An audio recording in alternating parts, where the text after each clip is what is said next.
welcome today, Carol N. It's a great pleasure to have you in this short interview. You will be teaching at the IKL in this coming spring. You will teach 3 different classes.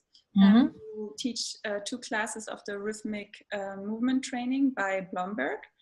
And then you will continue to teach another class on sports, on athletics, and this time in combination with reflexes.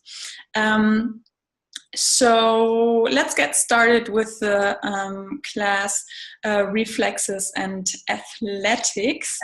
I mean, you're the queen of kinesiology in athletics and team sports. What do you think is so special about using reflex work in athletics and team sports? It comes down to supporting the refinement of performance. Mm-hmm.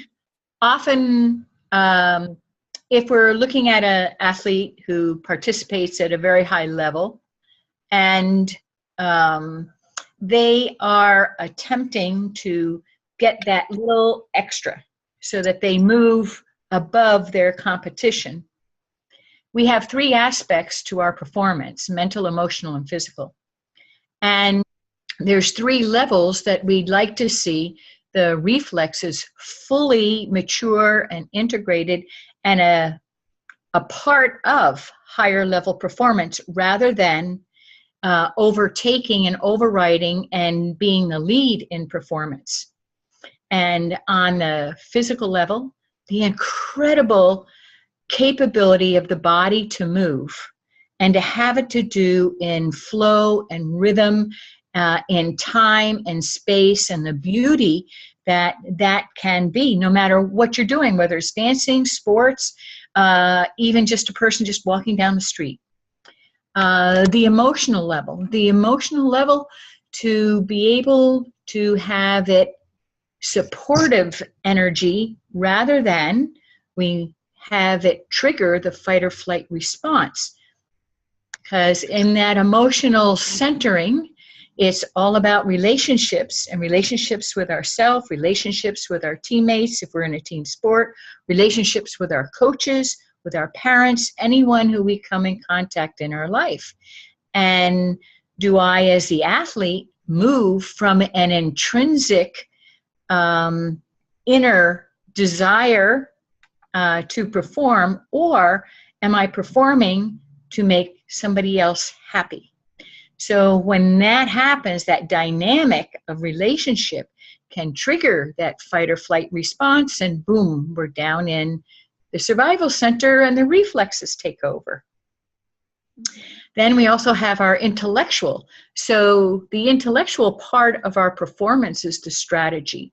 Can I instantaneously read the moment and understand all the possibilities that could happen and enact a strategy supported by my emotional and physical level of performance to be able to do what I want to do? So at the basis of everything, we have the reflexes. So the reflexes can either support us or take over and inhibit our performance.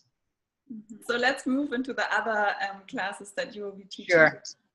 You're teaching rhythmic movement, Blomberg Rhythmic movement training part 1 and 2 for the first time this time around at the IKL. So what do you think does this work make so valuable? What is the the valuable things we can learn from these classes? Right. Well, level 1, we're going to look at the basic 17 exercises that Dr. Blomberg has designed and worked with, how they impact the performance or the daily life of an individual to enhance it, how it helps to link up the primitive area of the brain with our emotional centers and the higher level neocortex area. So we learn the 17 basic exercises that can be used to support anybody. So wonderful extra piece to have in your library if you are a kinesiologist to support your clients or your students. The level 2 class is going to take a look at the limbic system at the emotional center and the development of our connection to the world. And we particularly delve into the Moro and the fear paralysis reflex and working with those. And then we take a look at the fixations that can happen in the spine due to the reaction of the reflexes, and then show how the rhythmic movements can help to release those, and so that we have we can have a more normal function of our skeletal system, especially the spine. Great. Well, thank you very much. I think we can definitely look forward to all 3 classes that you will teach. And we are very much looking forward to having you with us soon. I'm looking forward to being there, yes.